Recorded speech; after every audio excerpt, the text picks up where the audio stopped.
வணக்கம். இன்று ஒரு முக்கியமான எல்லோரும் தெரிந்து வைத்திருக்க வேண்டிய ஒரு தகவலை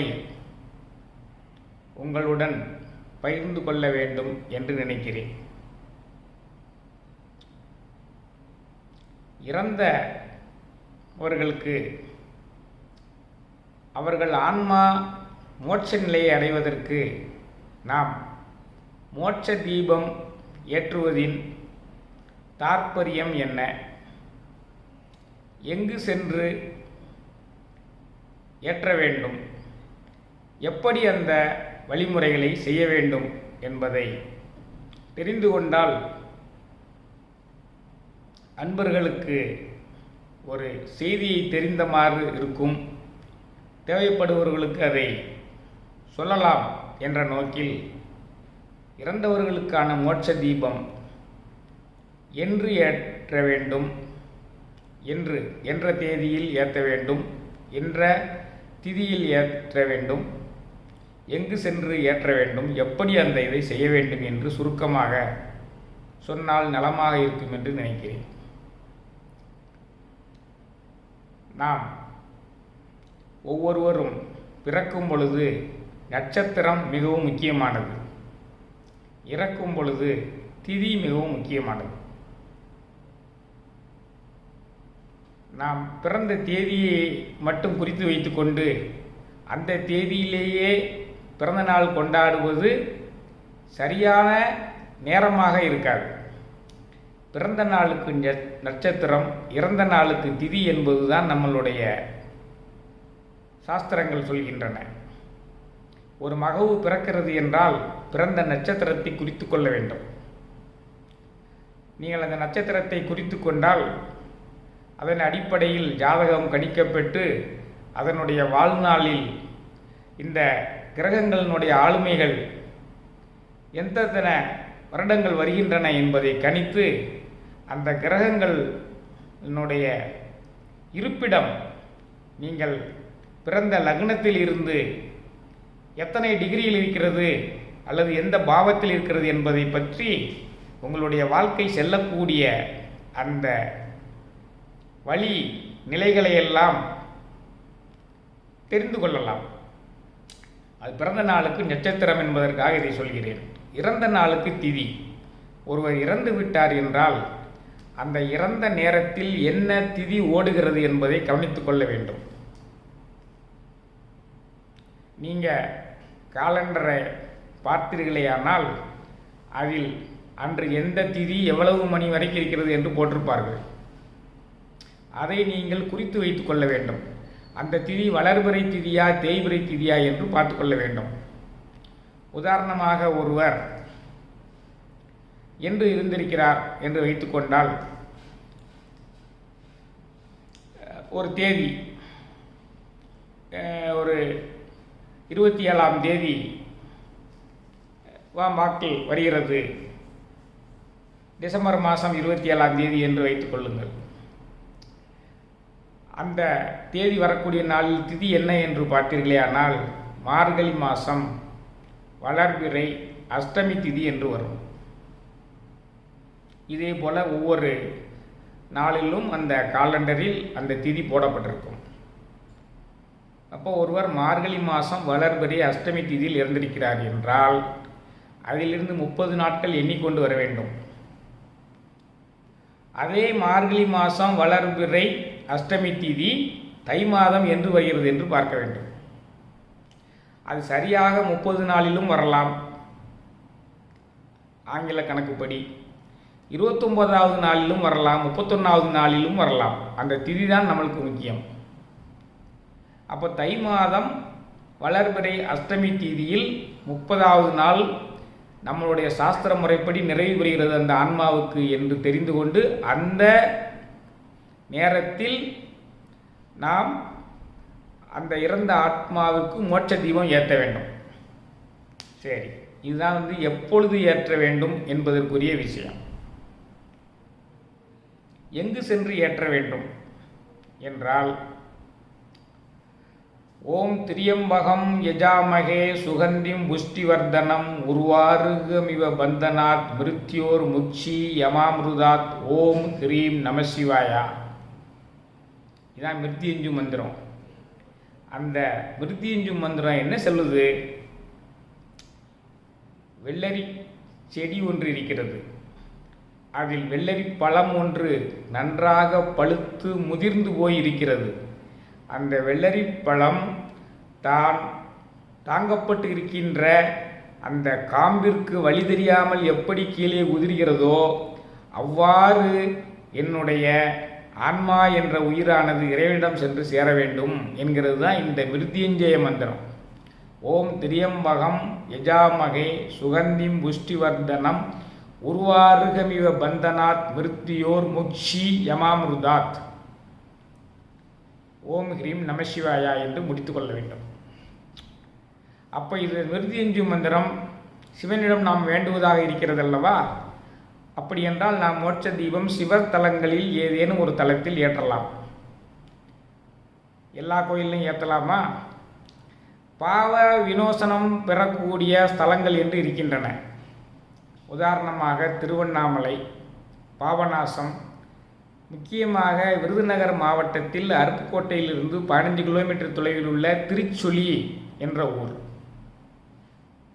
தெரிந்து கொள்ளுங்கள். அதற்கு திருச்சுழியல் என்பதுதான் இயற்பெயர். பழங்காலத்தில் தேவர் அப்பர் சம்பந்தர் சுந்தரரால் பாடப்பட்ட திருத்தலம் அங்கு உள்ள பூமிநாதர் திருத்தலம்.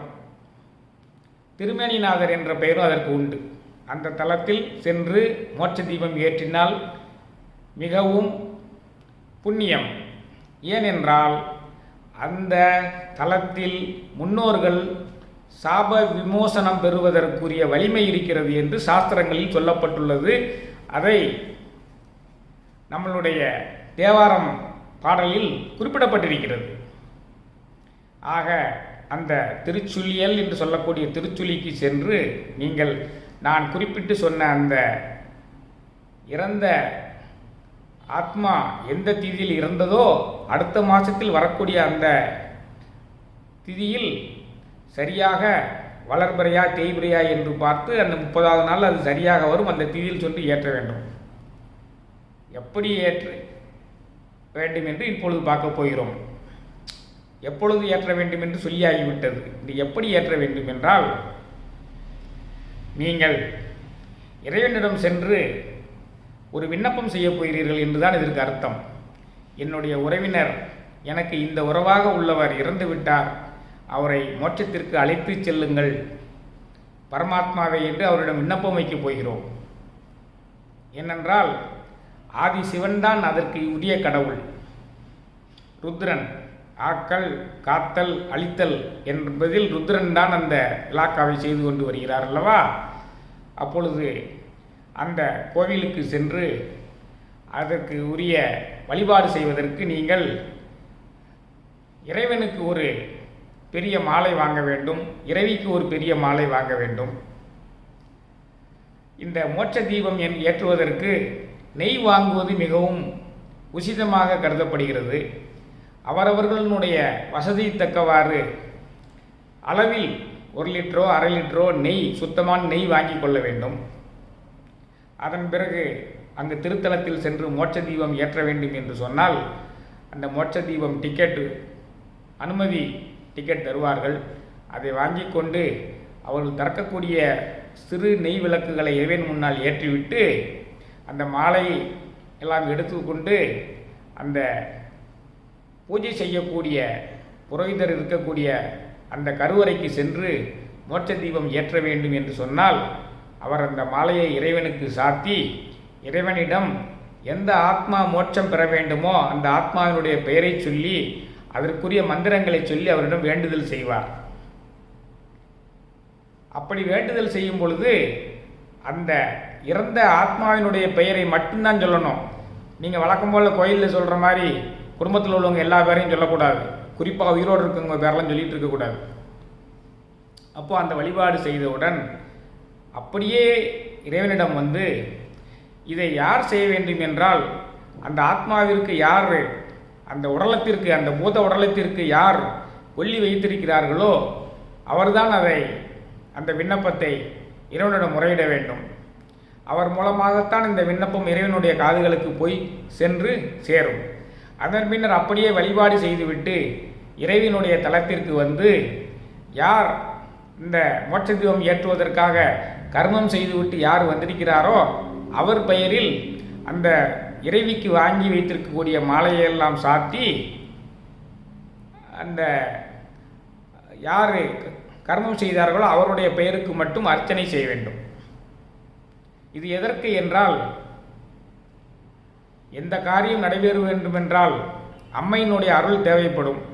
அம்மையிடம் நாம் வேண்டி விண்ணப்பித்து கொண்டால், அம்மையே, என்னுடைய உறவினரான இவருடைய மோட்சத்திற்காக நான் இறைவனிடம் விண்ணப்பம் செய்து வந்திருக்கிறேன், நீ என்னுடைய விண்ணப்பத்தை பரிசீலனை செய்வதற்கு, அருள் புரிவதற்கு இறைவனிடம் நினைவூட்டி அந்த காரியத்தை நிறைவேற்றி தருவாயம்மா என்பதாக தாற்பயம், வேற ஒன்றும் கிடையாது.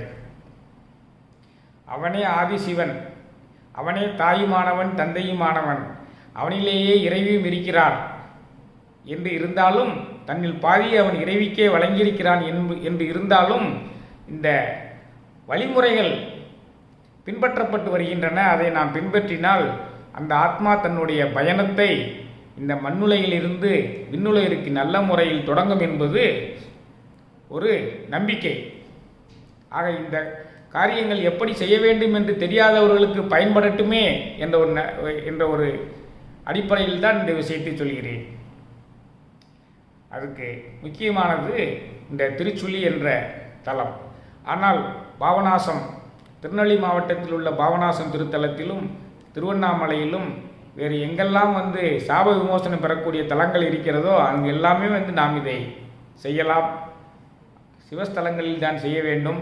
அந்த மோட்ச தீபம் என்பது நாம் கொடுக்கக்கூடிய அந்த நெய்யை இறைவனுக்கு பின்னால் இருக்கக்கூடிய அந்த 51 தீபங்களிலும் அவர்கள் அந்த நெய்யை ஊற்றி அந்த மந்திரத்தை சொல்லி அந்த ஆத்மா மோட்சத்தை நோக்கி செல்வதற்காக வழிபாடு செய்வதற்குரிய மந்திரத்தை அவர்கள் சொல்கிறார்கள். இதுதான் மோட்ச தீபம் ஏன் ஏற்ற வேண்டும், எப்பொழுது ஏற்ற வேண்டும், எங்கெல்லாம் சென்று ஏற்ற வேண்டும் என்பதற்குரிய ஒரு எளிய விளக்கம். இது தெரிந்திருக்க வேண்டும் என்று ஆர்வமுள்ளவர்கள் தெரிந்து கொள்ளுங்கள்.